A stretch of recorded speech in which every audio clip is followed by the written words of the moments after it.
Okay, this is the crematory, Dr. Francis LeMoyne.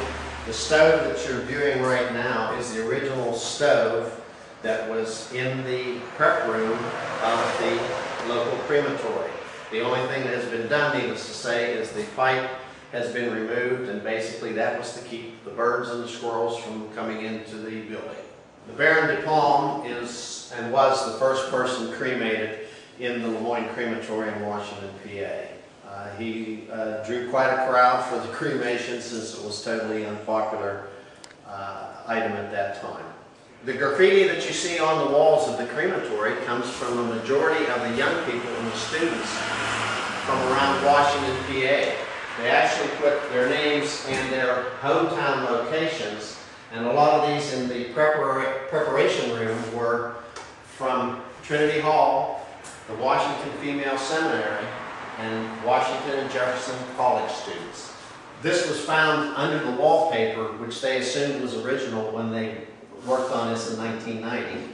And underneath the wallpaper they found this, which indicated evidently that this was not original wallpaper at the time frame.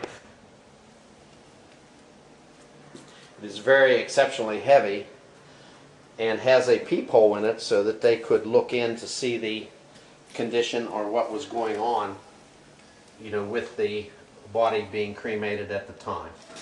The oven technically is a baking oven in which the bodies were cremated. The flames never touched the body.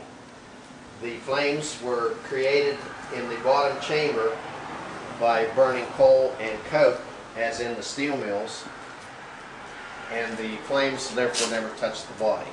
The big door that was previously seen would be clamped up in place on the baking oven. The temperatures, it took 18 to 30 hours to get the oven the correct temperature to cremate a body, and however it only took usually about an hour and a half to cremate any body, depending on the weight of the individual put in the chamber. The papers that Dr. LeMoyne has written was the health and sanitation, and he makes mention of religion also in there.